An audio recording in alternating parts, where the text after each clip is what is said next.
السلام علیکم ورحمۃ اللہ وبرکاتہ۔ ناظرین و سامعین، استقبال ہے آپ کا ہمارے یوٹیوب چینل دیار تھانوی پر۔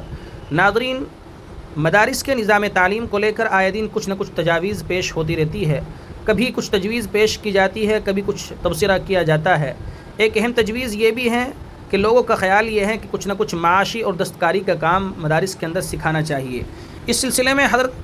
ہم شیخ الاسلام حضرت مولانا مفتی محمد تقی عثمانی صاحب کی کتاب ہمارا تعلیمی نظام، اس کا جب مطالعہ کرتے ہیں تو وہاں سے ایک اقتباس ہاتھ آتا ہے، اس کو میں آپ کے گوشے گزار کر رہا ہوں۔ حضرت نے اس تجویز پر کیا تبصرہ پیش کیا ہے، آپ اس کو بغور سنیں اور ویڈیو سن کر خود بھی آپ اپنا اظہار خیال فرمائیں، تبصرہ ضرور درج کریں۔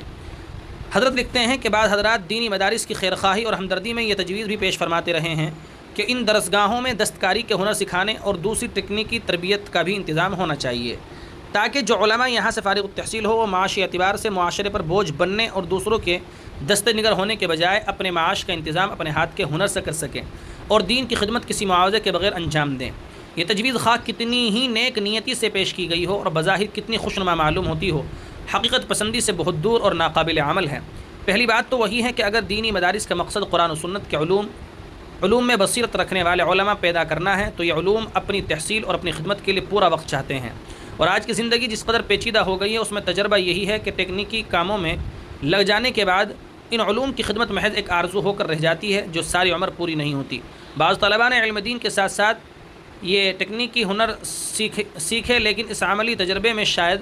کوئی استثناء نہ ہو کہ فارغ التحصیل ہونے کے بعد اگر طالب علم دینی علوم کی خدمت میں لگا تو اپنے ہنر کی طرف توجہ نہ دے سکا اور اس ہنر کے ذریعے کسب معاش میں مصروف ہوا تو علوم دین سے تعلق باقی نہ رکھ سکا۔ لہذا جو مدارس اعلیٰ قابلیت کے علماء تیار کرنے کے لیے قائم ہوئے ہیں ان کے لیے یہ ناممکن ہے اور نامناسب ہے کہ وہ اپنے طلباء کو علوم دین کے ساتھ ساتھ فلاں ہنر تربیت دینے کا بھی انتظام کریں۔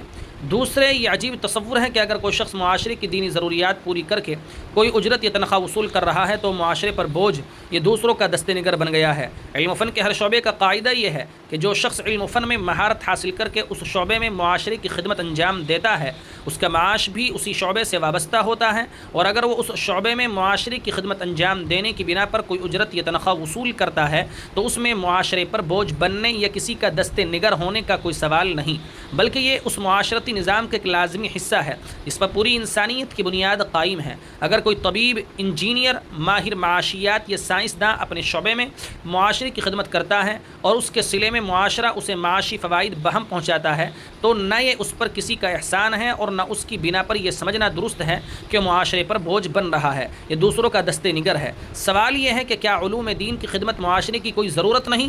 کیا ایک مسلمان معاشرے کو ایسے اہل علم کی حاجت نہیں جو ان کی دینی ضروریات پوری کر سکیں، ان کو نت نئے مسائل میں دین کی رہنمائی فراہم کر سکیں، ان کے بچوں کو دینی تعلیم دے سکیں، ان کے دینی مستقبل کے تحفظ کے لیے اپنی زندگیاں وقف کر سکیں، دین پر حملہ آور فتنوں کا مؤثر تعاقب کر سکیں اور دین سے متعلق وہ تمام امور انجام دے سکیں جو دوسرے کاموں میں مشغول افراد انجام دے سکتے ہیں؟ اگر یہ ایک مسلمان معاشرے کی اولین ضرورت ہے، اور کون ہے جو اس حقیقت کا انکار کر سکے، تو اگر معاشرہ ان خدمات کے صلے میں ایسے اہل علم کو اپنے معاش سے